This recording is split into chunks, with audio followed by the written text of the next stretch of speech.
cloud, and we'll get started. Does everyone have the outline? Did you guys find that on Slack? Hopefully you've already taken the Gandhi quiz, or you're finishing it up right this very second as we start class. I just want to be able to have a conversation about Gandhi today, and so it's the kind of thing it's still useful to watch later because we'll still talk about it next week about South Africa, but I think it'll just make class time so much better. So let's look at the outline. The first thing I want to do is talk about the final exam. Emily and I were talking about it last time. Hi, Emily, in class. And so here's what I've come up with, and I'm going to run it by you guys as a draft. I haven't posted it yet, and then we can see kind of what the consensus is. What I wanted to do was I do want to test you on the content of these last 2 weeks of class. I don't want those to be a wash, so I want those to get some kind of attention, just like you've gotten, on the previous exams. You could look back and kind of get credit for participating and coming to class. But I also really liked that format where you guys were sort of being historians and trying to investigate and figure out what sources are valuable in what ways. And I did think especially people who kind of went the extra mile and had some extra explanations and some really great quiz questions, it made me feel like you guys were learning from that exercise. So what I've come up with, let me share my screen. Hello, everybody who's just getting on. Nobody needs to see all of this. Why won't this come forward? Okay. So here's my proposal. Those of you who are just joining, here's a proposal for the exam. Is that too messy? It's kind of a little hard to see. Let me make it a little bigger. Also our department, maybe if I do it like that. There. Our department requires that everybody who takes this course write like a reflection essay on like world history. And those are not graded like A, B, C, D. They're graded like that you did it, that you didn't do it. And some other committee of other people looks at them for some other purpose that's not ours. So part one of the exam, kind of non-negotiable, is that you have to write that little essay. So you could write it up ahead of, you should write it up ahead of time, just like a paragraph. And you can see here the question. It's about themes. During this course, there's major themes in world history. In a short essay, explain what you now consider to be the most important theme in world history, giving some evidence for why that's the case. So just like, don't overthink it, but do kind of think about themes and pick something. And if you'll write about that, and then you deposit that in a separate Dropbox. And I'm going to have a question on the exam that says, did you do this? Like yes or no. And so you'll get your full 10 points if you have indeed done it. I'll obviously double check. Okay, so that's part one. So I wrote Tuesday, May 5th. Okay, that's, I'm going to double check the date. Okay, so my idea is to open up a quiz after our last day of class, which is a week from today, because we have Thursday is designed to be like review and summary day. So I think that can be more of like an optional office hours kind of day. So I want to ask like a part two, like a regular quiz question, but do it with like, they're kind of like mini essays. So like an open-ended question on each of the days. So on decolonization, on India, on China, and on South Africa. But they're open notes. So you can watch the lectures, look at your notes, and you should be able to get them. It's like identify 3 features of something, whatever. I haven't written them yet because then I'll just tell you. But anyway, so those will be open-ended quizzes that will test your ideas. You're not supposed to just search for the answers on the internet. You're supposed to reflect what we've like read and watched and talked about and lectured on in class. Obviously in your own words, whatever. And they're not timed, so you could get it and then consult your notes and spend a long time trying to figure it out.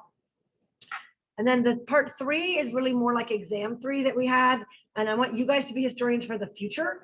So my idea is that you guys are collecting sources for people who want to study what life was like in the pandemic.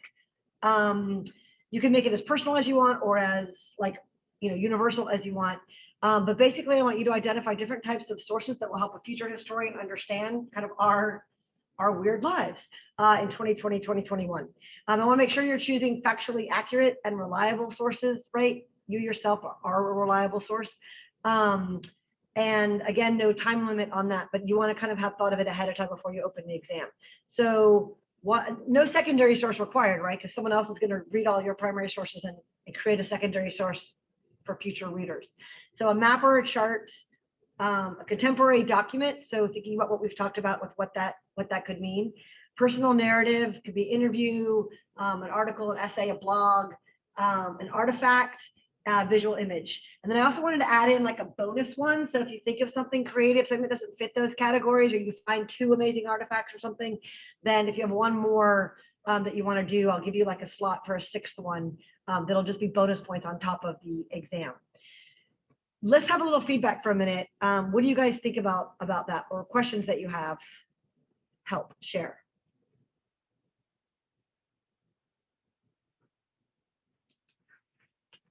Charles has nothing. Tanner.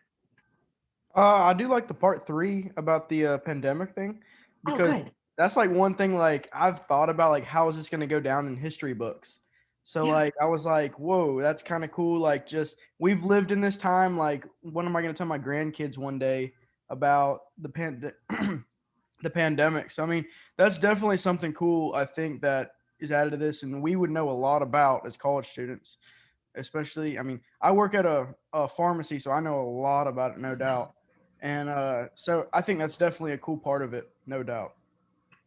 Thanks, Tanner. That really helps. I didn't want it to be gimmicky, but I felt like it. I felt like we should acknowledge these really, really, totally unique, weird times that we've lived in. So, I like Tanner's enthusiasm. Does anyone have a counterpoint or a approval of what Tanner shared? Anyone else?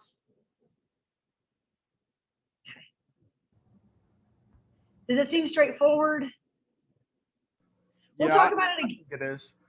Okay. Quiz that you'll open like when you're kind of ready. So you don't want to open it and then mull it over. I think you want to open it and finish it kind of in one sitting, even if you have it open for a couple hours. You don't want to have it open for a couple of days, I think, because I don't want you to lose anything that you've done. So I think you write your little thing, you upload it, you can check that you've done it, and then you study your notes ahead of time. You read through them. You've got all 4 days of notes, and then you answer those 4 questions, and then you can. The way I had it was with rather than doing it like a PowerPoint, I just wanted a little, like I left a little box open and I said, add in add in a screenshot of the image or the article. So everything still has an image, like an image of the article, an image of the map, whatever. And then obviously like the title, the author, if there is one, or creator, the date, if there is one, like if it's a map of Georgia, I need to know if it's like November 2020 or, whatever. All the other dates could be March 2021, whatever. So a date, a source, so if it's made by like the CDC or something, you want to credit that, because your link, you may have gotten it from somewhere else, but like who created it. So if you know that. So I just wanted to give you guys a place to put in all that citation information, put in the image, and then write a couple of sentences for each one, 2 or 3 sentences, like why this map, why is this map or chart like key to helping future people understand, why is this artifact a great choice to leave for future people to find. So you want to sort of this way you could just do it in your own voices. Does that make sense? So are we not doing a PowerPoint? It's just you were saying no PowerPoint, just Yeah, so you don't need to worry about like the graphic design and the layout of a PowerPoint. You'll just kind of embed it straight in the quiz. So okay. have it. I mean, I think the way I can do it is just have like one big box, and I can make it so you can put in your, let's say your map, your map of whatever Georgia, and then you write like this is the map, creator, date, link, and then why this map's important. That's Okay. how I'm envisioning. Okay, and you want us to put our sources on there as well in that same box, or Yeah, so everything in the box. So a link. So like if I'm like, that's a great thing, I'm gonna use that next time. Like I can know right how to get there. And sometimes the link is to like maybe like another professor. Maybe you're taking a class in whatever, whoever else will study this, political science or something, and you studied something there. So you're linking me back to that website. But it really was made by whatever the CDC. So yeah, so you want like a link and like a source. But I'll put it in the box kind of like this, right? Like I'll say, don't forget to put all these in. And so again, each of these will be 10 points for these 5. So, my idea is that this is, I want everyone to finish strong. Like I want this to be successful. So I want to reward you for exam 3. Now you've got a chance to kind of get it right. And then learning about the content for the other 40 points. The last 10 points is just that reflection essay. Anyone else? Peter, Brendan, Katie, Callie, Riley, Emily, any other thoughts? Jada, Corey, Matthew? Nope. Okay. All right. I definitely am happy if you have strong feelings or other great ideas, let me know like by the end of today so I can get it all formalized. Because I want you guys to have some time to work on it. So if we keep it kind of like this, now you know what it's going to be like. For sure, after by next Tuesday, I'll open it back up, and so you'll have one full week to work on it. It'll be due by the next Tuesday at midnight. Since we don't have class on Thursday, you can work on it then for sure. I'd love to have it early. I'll get my grading done early. Okay. Any other thoughts? No? Okay. Next on our list, review decolonization. So last class I posted the video already. I think I made the video. I think I posted it. Yeah. I have one video that just goes over exam 3. So if you weren't here last class, please watch that. It's like 20 minutes. And I went over a lot of models from this class of really great choices for sources and sort of what the sources could tell us and why certain ones were really impressive. So watch back over that. So why do we need to decolonize? Okay, then we back up and talk about imperialism and how mostly Europe, also the US, started to branch out in the 1800s for like a second round or maybe even a third round of taking over other places. We talked a reminder about the motives. It's a combination of economic motives for this really overproducing industrial revolution. So they want more markets, more natural resources, but there's also a lot of emotional reasons, right? So the fear of competition, our neighbors are going to get ahead. I think there's a lot of racism, superiority, kind of complex. There's sort of, for some people, a Christian impulse, sharing the one true idea about religion, but also maybe the one true idea about other things that Europeans and Americans feel like they uniquely have to share. So they go out in the world to varying degrees of success and varying levels of involvement. The case studies that we had looked at 2 units ago were Japan, where they're not taken over, they actually kind of catch up and do their own industrialization process so they can become imperialist powers themselves. And then the case of the continent of Africa, everywhere but Ethiopia and Liberia, and how they were taken over. And so what we see as we get to the end of World War II, so mid 20th century, we start to see everybody abandoning those projects. And it's a process historians call decolonization. So going out was sort of the imperialism. We could call it like de-imperialism. Should have been that. So the idea of colonies achieving their own independence. And I think it's important to remember that there's a variety of reasons why this happens, sort of beginning in the 1940s and going through the 1970s. I think most obviously we look at what immediately happened before that. Okay, World War II. How does that affect it? And that's one of the things we talked a lot about. Europe is devastated financially. They can't really afford to force colonies to stay with them or even spend money upkeeping colonies when they have their own problems so much at home. We have the ideas of National Socialism, of Nazi ideas and racial superiority that have been really thoroughly I want to say discredited, although I think from watching Gandhi that it's not discredited everywhere, but and if you know the history of America as well, right? But primarily those ideas are much more discredited. There's this new Cold War with the Soviet Union and the United States, both kind of overtly saying we don't approve of imperialism. We think people should get to decide for themselves who they want to be. That's more rhetoric than practice, but it's still kind of out there. The creation of the United Nations, which is officially designed to put nations on an even playing field, and the United Nations is not for colonization, they are for human rights and equality. And so we've got a lot of different reasons kind of pairing into that, and we probably talked about even more in class. I think that's a good list just as a review. And we looked in particular at Ghana and Kwame Nkrumah's, the first president of Ghana, kind of the transition from protester, kind of outsider to insider, then becoming president, and then actually being put down in a coup when he's abroad. He's in China, and the military takes over his country, doesn't let him back in. So just kind of this story. But we see this if we looked at Ghana, but we could see it in a lot of other places. The story of how these countries get their freedom. I told you a lot about the historical context of the 1940s. I think the flip side, and we'll talk a lot about this today, right, is that it's not just that Europeans and Americans let the colonies go, right? It's also that they fight to be let go, right? That they're arguing from within. And we talked about that also last class, the sense that the project of imperialism is in many ways doomed from the start. If what you want to do is talk about how great the West is and Western superiority. And I do think there's a lot of great ideas that come out of the West that we all have talked about. There's also great ideas that come from other places too. But one of the main ideas, right, is about liberty and freedom and equality. And so when you start teaching that and you talk about that, tolerance, meritocracy, like all of these ideas are incompatible with controlling another people, subjugating another people. So I think that it doesn't take long for the locals to realize that and kind of start turning the tables. And that's the story I want to talk about today. Any decolonization questions? No. Okay. The Gandhi film. Okay, so the first third is about first, third, fourth, takes place in South Africa. I hope you notice that it's a little bit different, right? And then he goes to India. We'll talk a lot more about South Africa next Tuesday. You guys have a whole reading.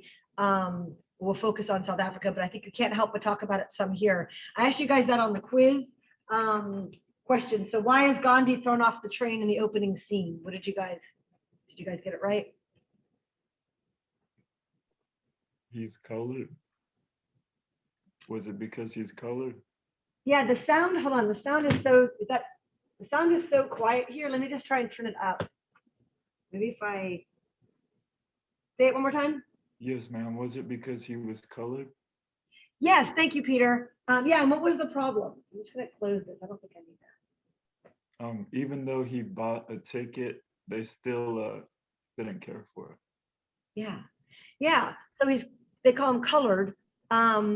And so they have this amazing standoff. I feel like it, and I know the movie was very long, but I feel like still that one scene tells so much, right? Where he's like, there's no colored people allowed in here. And he's like, well, I have a ticket.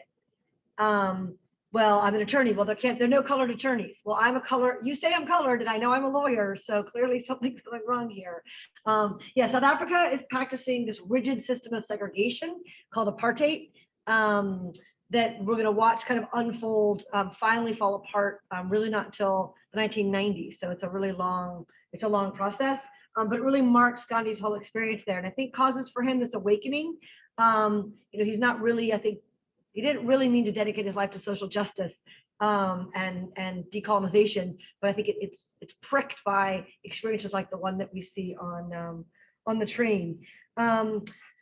So South Africa is a colony that had been Dutch, and then the people from the Netherlands had sailed over. Before that, obviously, there had been people native living there from different groups, especially the Khan and the Soa people that we'll talk more about next week. The Dutch get there and they use it as a trading port, and then the British show up and they want it as a trading port because it's at South Africa. It's at the very south of Africa. And it's a good place to get over to the Indian trading basin. Eventually, the British gain control of the colony with the Napoleonic Wars. Another reason the French Revolution matters. So they take it as like a spoil of war. So there are sort of two groups of whites, one with Dutch lineage and one with British lineage, kind of fighting for supremacy, but they're always the minority compared to a huge population of people native to Africa. And then mixed in with this population are people who are coming, especially from India, but maybe also some from China. So they divide everyone into these categories. So they're like European, and then colored, which is like non-African but non-European, and then mixed, and then Black, then African. And they get increasingly specific rules, as you'll see next week. When you read about Trevor Noah, the comedian, his title of his autobiography is Born a Crime. It was a crime for a European person and a non-European person to have sex, basically, which clearly his parents did because he's born. And so he's like, I was born out of a crime. And he talks about having to be hid and what that was like, even just in his own lifetime. So what does this movie tell? And the South Africa story is a little bit different, but maybe just we can step back a little bit larger. What does this movie tell us about imperialism? What did you see sort of evidence in India, in South Africa or in India of imperialism?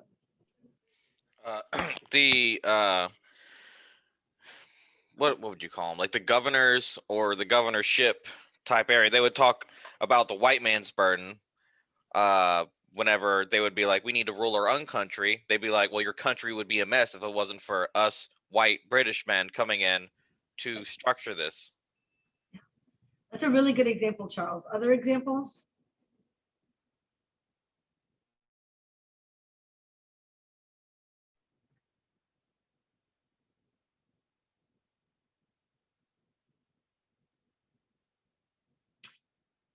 I mean, how are the governors living? How are the whites in, I mean, in India, I think it's, we get the most view of it. People who come from Britain in India, I mean, just literally describe, like, if you're the costume designer, right, or you're the set designer for that, how is their world look different than the Indian world, the world of the Indian people? They live in their giant mansions with their local peoples working the manual labor jobs. Their gardeners are always locals. It's never British men. However, the people inside, like their butlers, who report directly to them, are still like British. Yeah. So I mean, they've set up kind of a little Britain there, right? You see them playing cricket, right? They're wearing white. They've got country clubs. They've got lawns. I mean, they've kind of built their own, it's Western style architecture, right? So they've gone there and built themselves kind of their own enclave. I mean, this is something we see happening in a lot of different places, where, and it's true for South Africa as well, that when the very first whites showed up, the first Europeans showed up, it's just, we talked about this last class, I think. It's just a few individuals, mostly, I mean, I would say 100% men, young men, middle-aged men, and they kind of blend in, right? Over time, as it gets bigger and bigger, it starts to become more like a colony, right? You start having more people there, and then it starts to be, they wall themselves off from the other people. Say, well, we're not going to eat Indian food. We're going to eat British food. We're not going to marry Indian women. We're not going to send our kids to Indian schools, or, you know, the same thing for South Africa. We're going to create our own kind of little nest that, you know, seems much more like home rather than integrating in with the society that's already here. And then the dichotomy becomes really pronounced. It's really obvious, right? Like, what are you wearing? Where are you? What part of the town do you live in? What does your house look like? Right? Who you belong to, and what group you're from. Other examples of imperialism, I think maybe less so visually, but we know, like, think about the criminal justice system. When Gandhi keeps getting arrested, right? What do the judges look like that he has to go in front of? They're all white British citizens. Yeah, they're all white and British. And so Gandhi could be the best lawyer, and he goes and he's trained in London. Like, he's done his work in a British university. He's a certified British lawyer, but he's never going to be allowed to be a judge in this society. And that's typical of a lot of the ways imperialism worked, is that you could get to a certain point, you know, the colonizers, the mother country, you know, would control the highest levels of power, and then you could work kind of within that system, but you could never get to the top. You can't be the governor, you can't be the judge, right? And so I think these are the kinds of things that in the earlier round of revolutions, like the Atlantic revolutions, and that's one of the things that made the Americans so frustrated, right? It was like Georgia was getting a governor who came from England. The same thing in South America. You know, Spain and Portugal are sending the leaders from there. And so even if you're the kid of a Spanish governor and you grow up, you still can't become governor because you were born in Argentina, or you were born in, you know, wherever, Peru. And so you're not going to be allowed to be the ruler. It has to be someone coming from Europe. And so eventually, for those colonies, that's the early 1800s. And now here we are, you know, 125 years later, when these countries are finally kind of also feeling like this is not an acceptable solution, or process. Maybe that's a better word. Okay, so let's describe Gandhi's tactics. What does Gandhi do when he comes to this awakening about racial equality in South Africa? Then he comes to India. So what does he do to try to further decolonization, to hasten the British exit from India?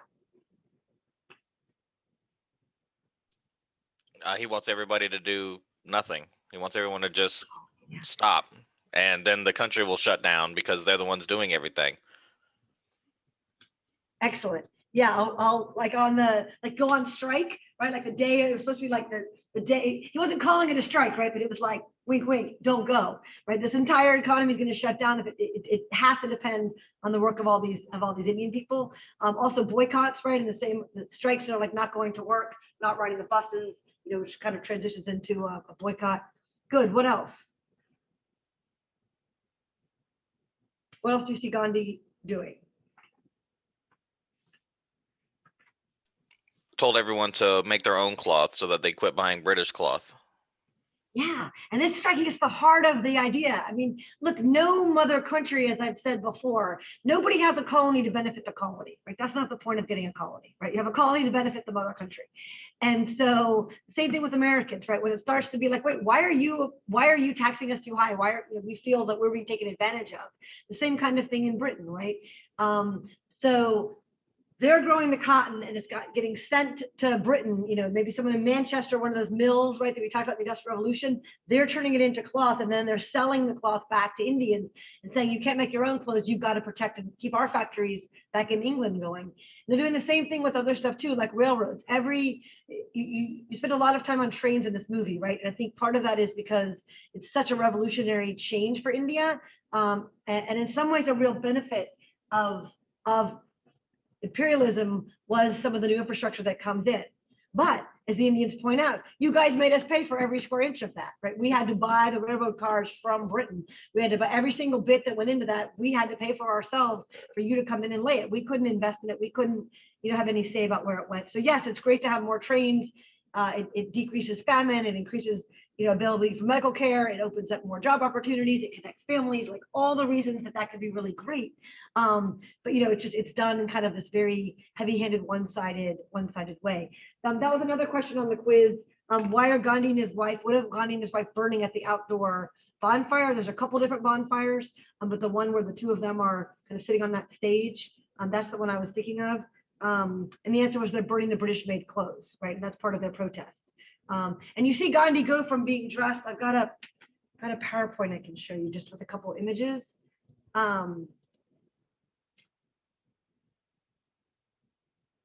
You see Gandhi, that's Gandhi's dad, who was a chief minister. His mom was very religious, and actually scholars who look into him say probably a lot of his ideas about nonviolence and kind of peace came from his mother. His mother was a vegetarian and fasted for religious holidays. He's the youngest child of the father's fourth wife. He has two brothers and one sister. And he was married at 13 when they talk about that ceremony when we were by the river. So there's Gandhi in England. And what I was going to say is he goes from looking extremely Western, right? Here he is in India. And made friends with some like radicals in college. There's South Africa, India. I thought I had another picture. Oh, I guess that's sorry. I think I had too many pictures, so I cut some out. But he goes in the movie from being dressing really, really Western to then wearing like just the loincloth that he's sewing himself to then being, where he dresses completely like an Indian peasant from another century almost than the politicians and everyone that he's hobnobbing with. Here he is with the viceroy, who was the governor general sent from England. We'll come back to other Gandhi stuff. Sorry, I thought I forgot. It was too long and then I overcut it. Okay, other things we see. So burning clothes, what else?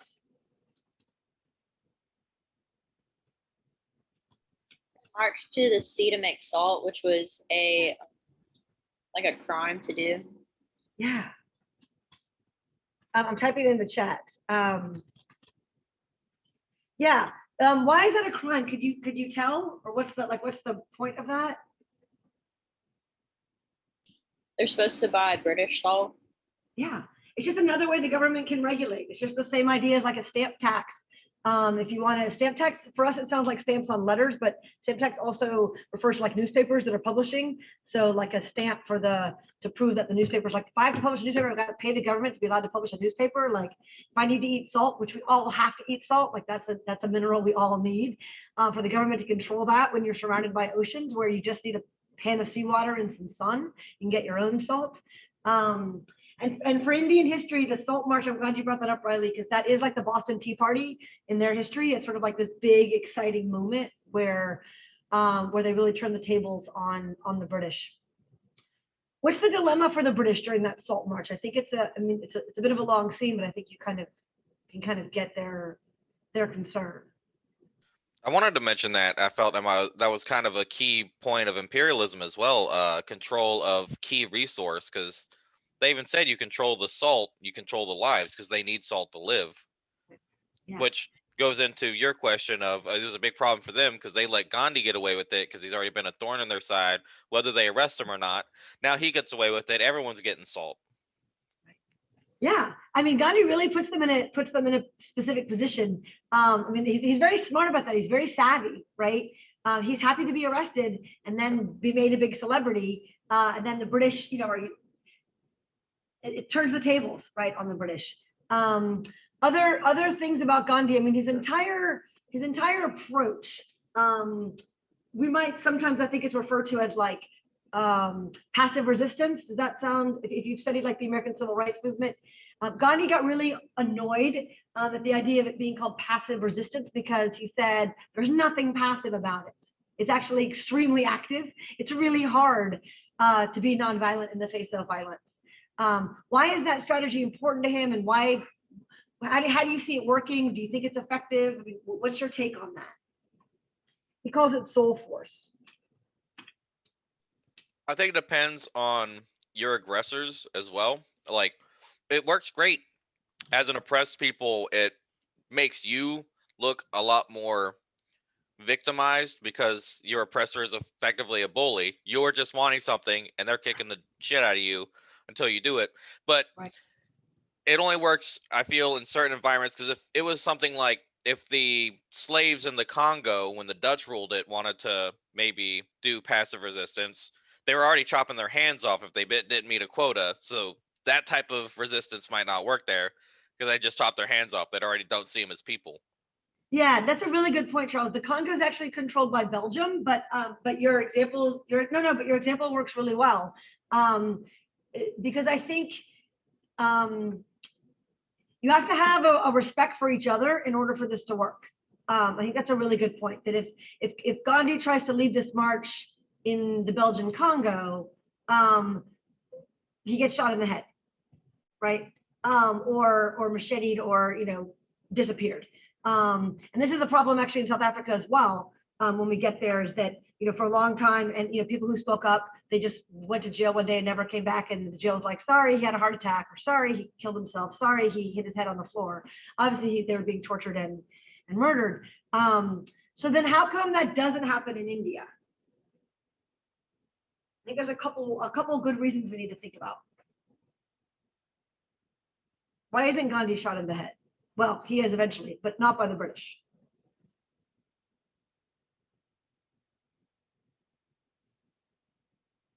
Would one reason be because the British did see India as an extension of themselves, not inherently that the Indians were subhuman? Like, they did think they were better as white, but they didn't think they weren't people. They were just like, no, we're better and we're here for you. Okay. But I mean, if you have a temper tantrum, I'm not going to blow your brains out. That's an interesting idea, that maybe there's a more symbiotic relationship there.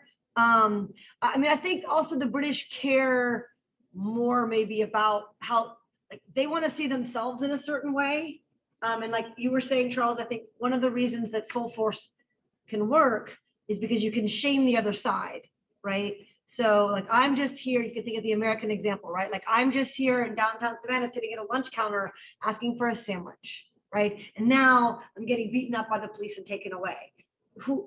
That is very, you're right about, it enhances their victimhood, and enhances the brutality of the other side. And I think Britain, it's not that Britain has a spotless record, but I do think that they care about their international reputation. They care about kind of how they see themselves. There's one part which I think it's the part where they're talking about the salt. And it's two Europeans, two British guys talking. And one of them said, like he's a hero of British school children, like British school children writing essays about him, right? So how is that even possible? How do British school children know about Gandhi? He's made international headlines more than once. Yeah. How do you make international headlines? Be Very a simple. revolutionary? Yeah, okay, revolutionary. I mean, who writes headlines? The journalists. Yeah, I just want to make a case, because I think in our world right now, I think kind of like two of the jobs people are most dismissive of are journalists and lawyers. And one of the things about this movie Gandhi is I think it shows you actually journalists and lawyers are really important. Gandhi's a lawyer, Mandela's a lawyer. We've got a couple of journalists shown as characters, but certainly the evidence of what they're doing. Let me just show you guys a few minutes of a British newsreel. I know you saw some remakes of them in there, but just so you can get a sense. Let me share my screen again.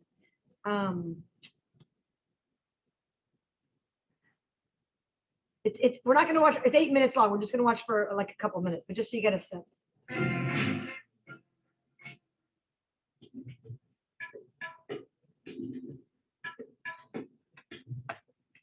Okay, did you notice before it says the notorious agitator, right? So you can, see how Gandhi is presented to the British media. So I think that's, to the British audience, and kind of what they're showing. So it's an interesting insight into sort of Gandhi himself, but also how he's viewed.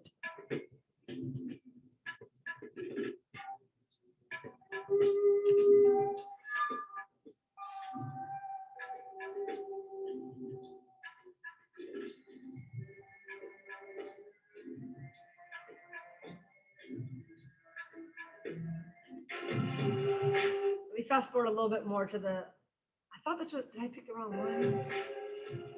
No, here it is. These intimate pictures of Gandhi once more in the limelight as the result of his hunger strike give you an idea of how frail the little Hindu leader was when he began his fast.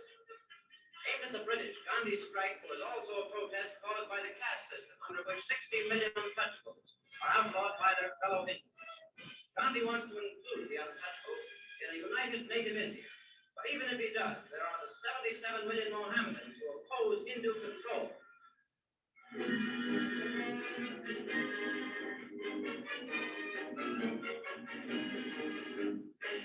In this great issue which we are fighting today, there can be no doubt about the ultimate answer. The real voice of the people is behind the government at present established by law.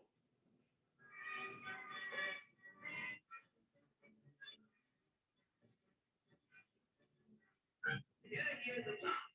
Mystery Man of India. Our first glimpse of the Rajputana came alongside at Marseille. There's the woman of whom you've probably all read, never seen in a picture. This Madeleine Slade, the English daughter of an admiral, who now prefers to be known as Lara Ben, one of Mr. Gandhi's most devout disciples. She's leading the way ashore now.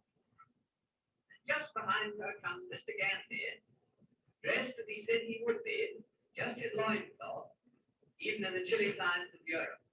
He's carrying with him his pots and pans, which he declared at the customs. He was trotted around Marseille at several receptions and made one or two speeches which rather frightened the French authorities. When asked to speak into the soundproof microphone, he said, "I think not." So we go on our way to England. Well, here we are at Folkestone. Here it's coming alongside. As Gandhi said, proper English weather. Pouring rain, bitterly cold. This slave was the first ashore, to tend to the luggage, that is, the goat's milk, etc. She was followed by Gandhi's son. And then came the little man, still scantily clad, but with an extremely wet blanket around his tiny frame. I'm sure he must have been frozen. We were in thick overcoats. He picked his way through the puddles along the quay side. He was wearing sandals, by the way. The waiting motor car, but he decided that he'd rather go up to London by road. He insisted on sitting up in the front seat with the driver, so that he could see better that way. So he tucked himself in. So off to London, as his followers went by the boat train.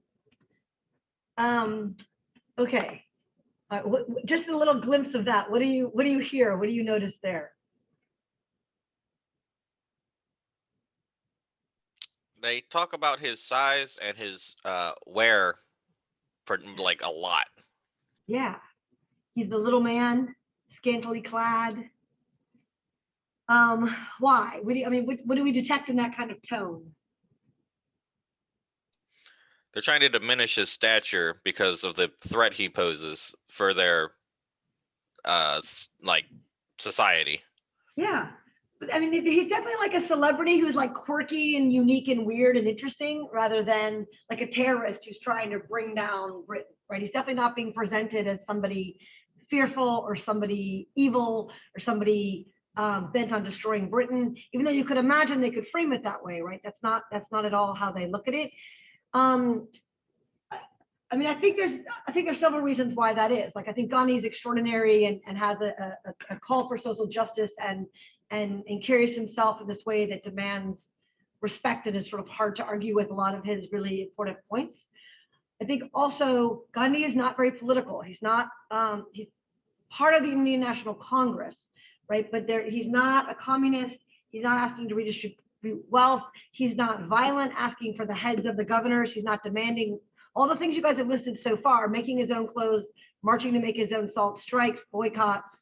Those are all things that are fairly, well, they're all nonviolent, right? And even though they break the law in these very small ways. And so he's actually not threatening as a terrorist in that way. He's not throwing bombs. I mean, I think he's a good person to partner with. If you kind of see, if you're a British person and you see the writing on the wall, right? We're not going to be able to hold on to this colony forever. We can't even feed our own people. They're going to be after World War II in rations, right, for another 6 years or something, 7 years. So this is somebody even in the 20s and 30s and into the 40s, like, okay, we can deal with this guy. Like, this is the guy we're going to talk to. That one British guy who's almost like a comic book character of British guys with that like pith helmet on. And he's like, everybody's really behind the government. Okay, they're not, right? It turns out he's wrong. So once they can kind of realize that, right? Like, how willing are they going to go to fight the Indians to stay when they're vastly outnumbered, right? Is this really a project they can undertake? It's not.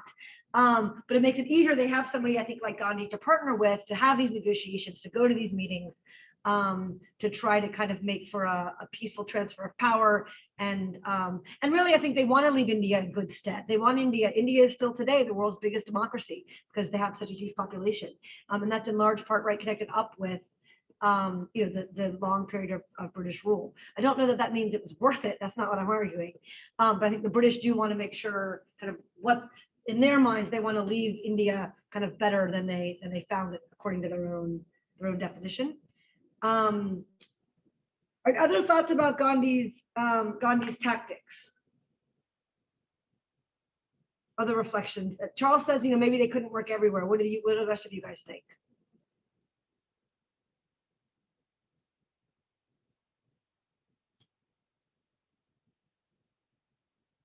What if Gandhi lives in Berlin in the 1930s?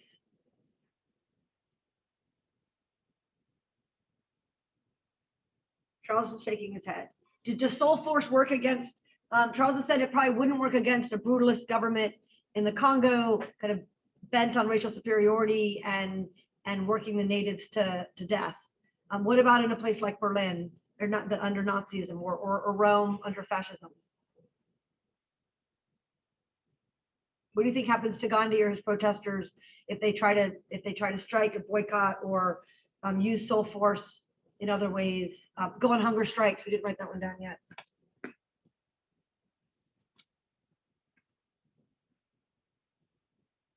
Gandhi's living during the I think Holocaust. that's a pretty unique situation because they're like going through like the worst ever. So like the people there are going to be a little more desperate, I feel like. And when you have like two opposing arguments, like one fascist party that's saying like, oh, here's our alternative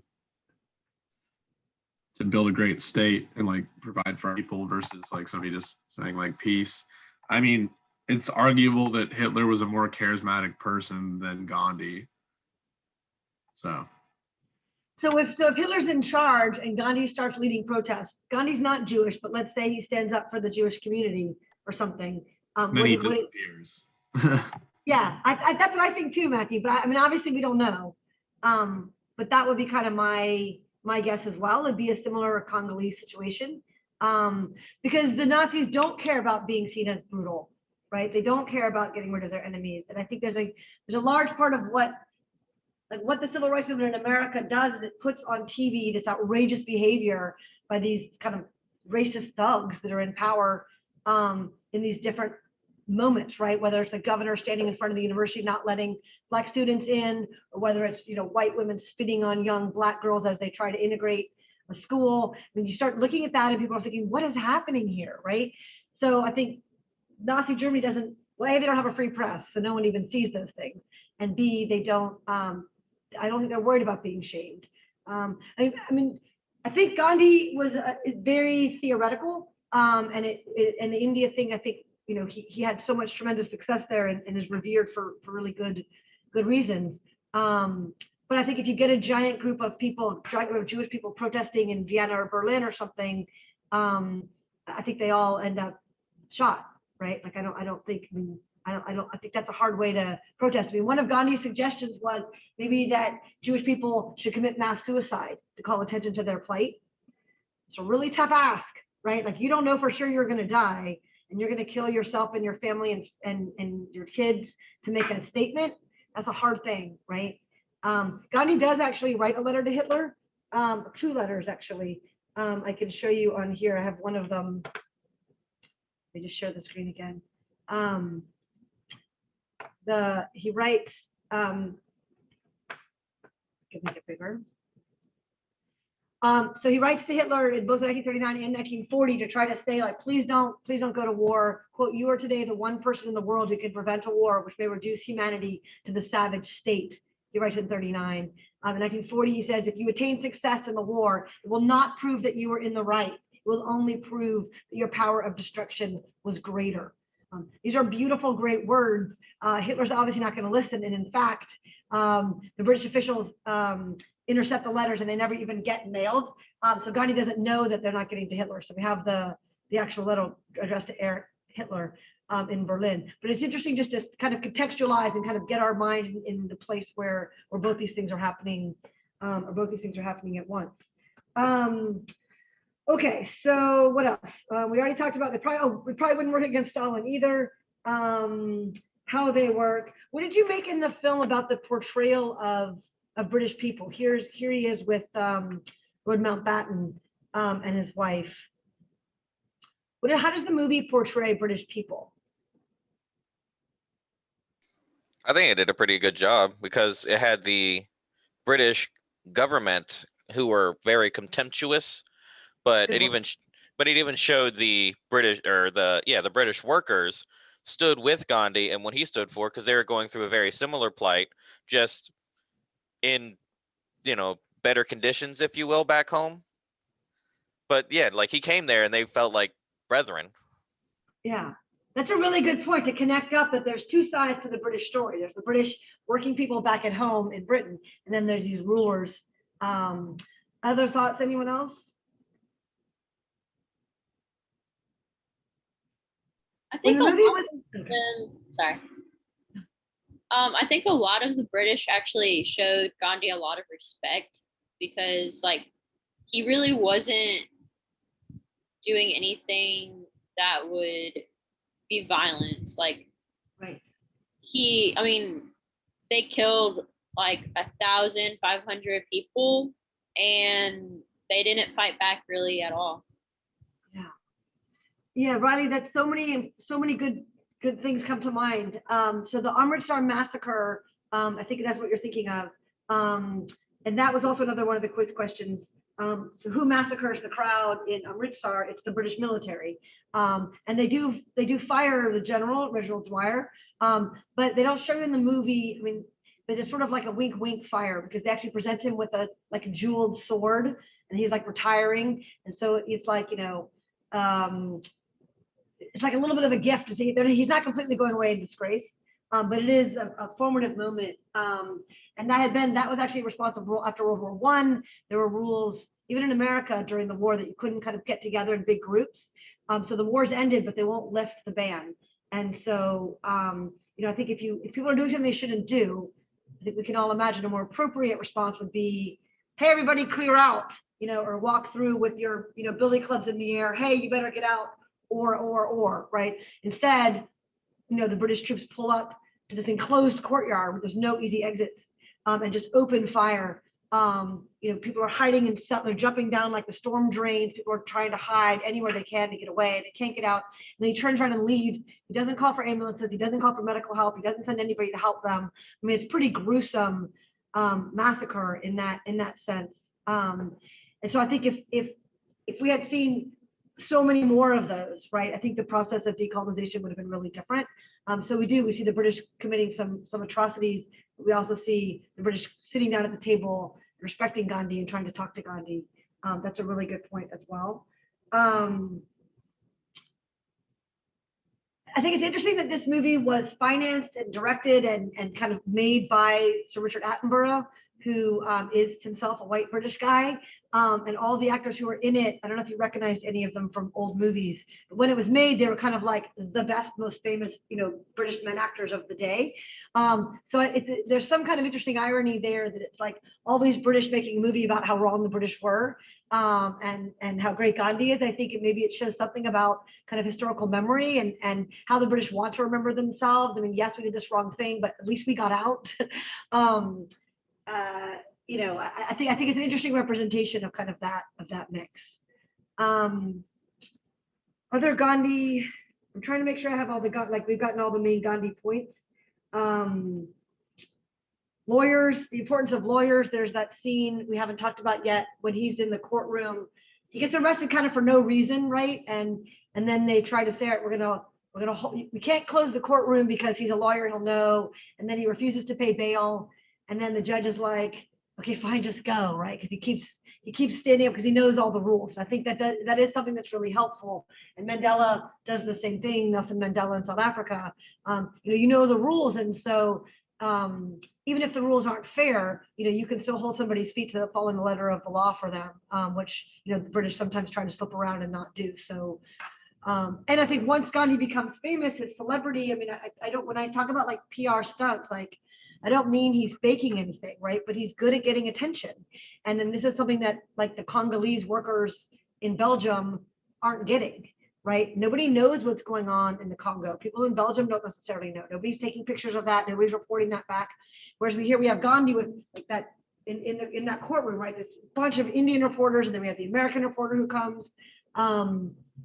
And photographer, right? People who come to take pictures and report back, and everybody's following, and therefore everything he does is even more enhanced, which I think also helps him shame the British into leaving. And so I just think it's important to remember kind of the two sides of the decolonization process, that the British don't just leave because they're out of money. They leave because they're being forced out. It's just easier for them to go without a fight.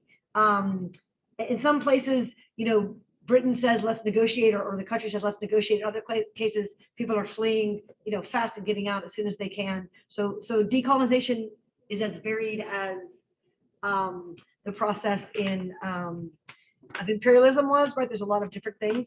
So the question is, what is the future for India? Can you see from the movie what does Gandhi want the future of India to be?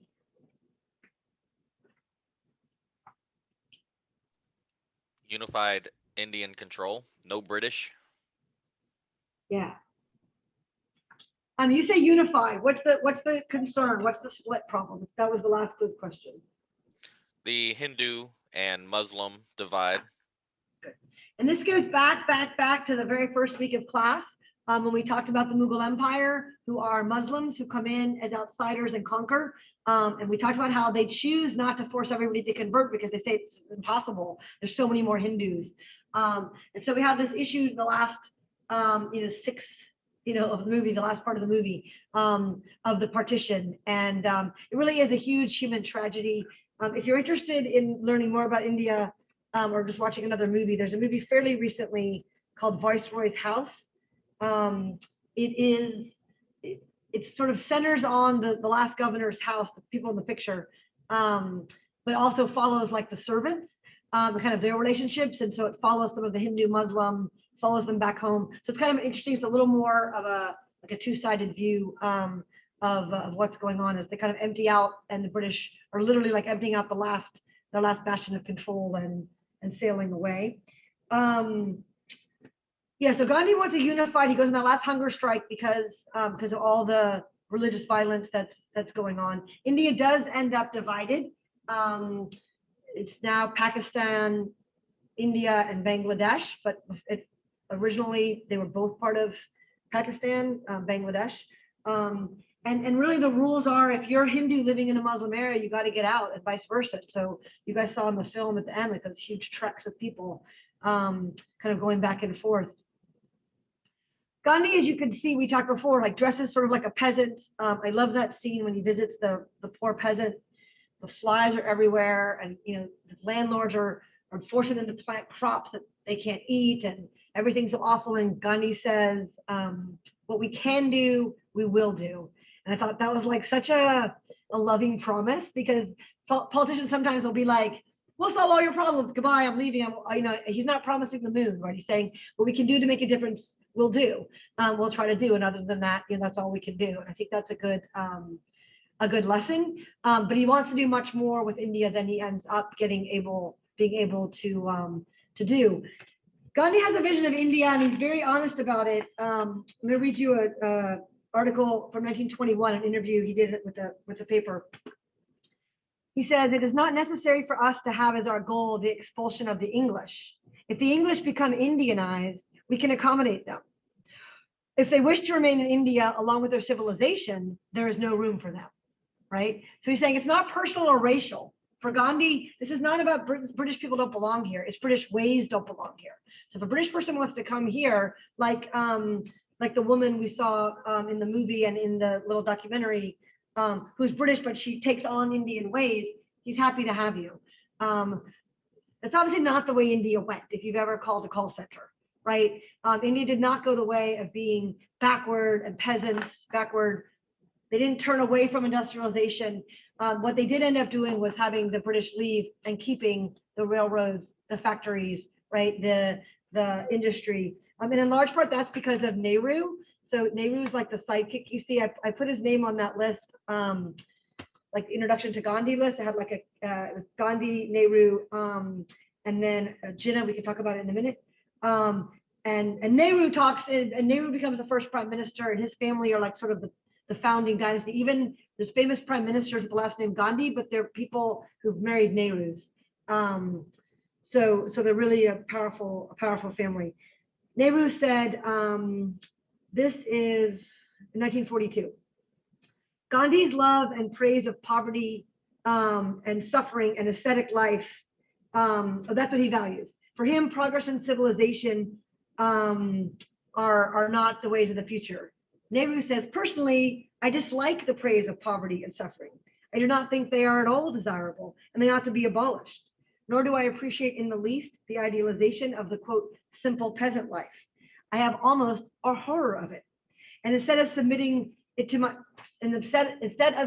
it myself, I want to drag out even the peasantry from it, not to urbanization, to the spread of urban cultural facilities to rural areas. Present-day civilization is full of evils, but also full of good. And I think that's really important, that Nehru's the one guiding. And Nehru says, look, let's throw out the stuff we don't want, the brutal oppression, the unfair system, and let's keep the things that are beneficial. And I think that decision, has made India a major 21st century world player in terms of technology and jobs and education. They're really able to kind of keep their mark.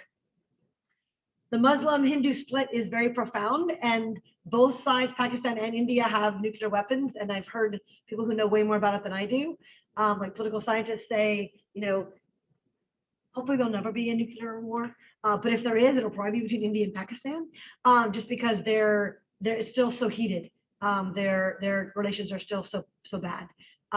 We see a glimpse of the Muslim League in Jinnah. Mostly he's sort of like skulking about, like smoking a cigarette, like dressed really well.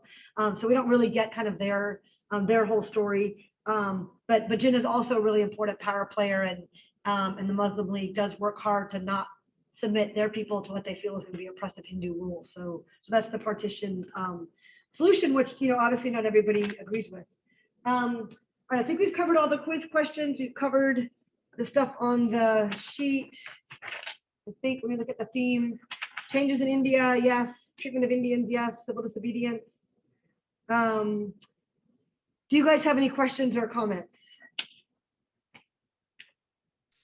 last class at the end, I asked you guys to do an extra survey that that I had made. So if you haven't done that yet, let me post that again.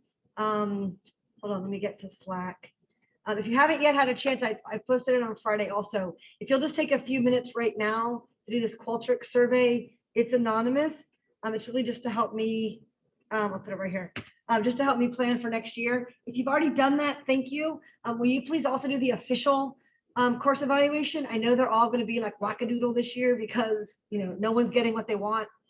I know I'm not getting what I want either. But if you'll take some time to fill out the course evaluation, I am judged on it. My department chair cares and my dean cares, and I am interested in your feedback in that more official way as well. Although I find the unofficial comments, like tailored to my class, also very beneficial.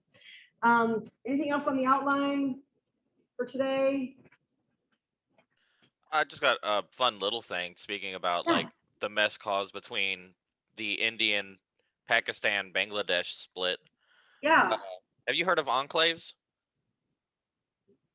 An enclave is when a country has territory inside of another country, fully imposed. Like Bangladesh has the world's only counter enclave. So it's got an enclave of India, which resides inside an enclave of Bangladesh, which has another thing of India inside of it. And it is an entirely huge nightmare to everybody inside of it because they can't get passports to get out because they have to go to like a facility, but they're not allowed to go through the enclave because it's Bangladesh. So they can't leave. So they're pretty much trapped, and they don't get services. Like water's a nightmare to get, barely any electricity because it has to go through these countries that don't want to work together. Oh my gosh, Charles. Do you remember do you know the name of it? Or will you look it up and post it in Slack when you get a chance? I mean, that'd be interesting microcosm to study, you know, to think about kind of what the tensions must be like there, and certainly the bureaucratic nightmare. Oh, okay, excellent. Thanks, I'll look it up. All right, I will see you guys on Thursday for talking about China. So go ahead and look at the perusal readings. We'll get right up to, I think the speech is like 2017 that I found. All right, I'll see you guys later. Thank you.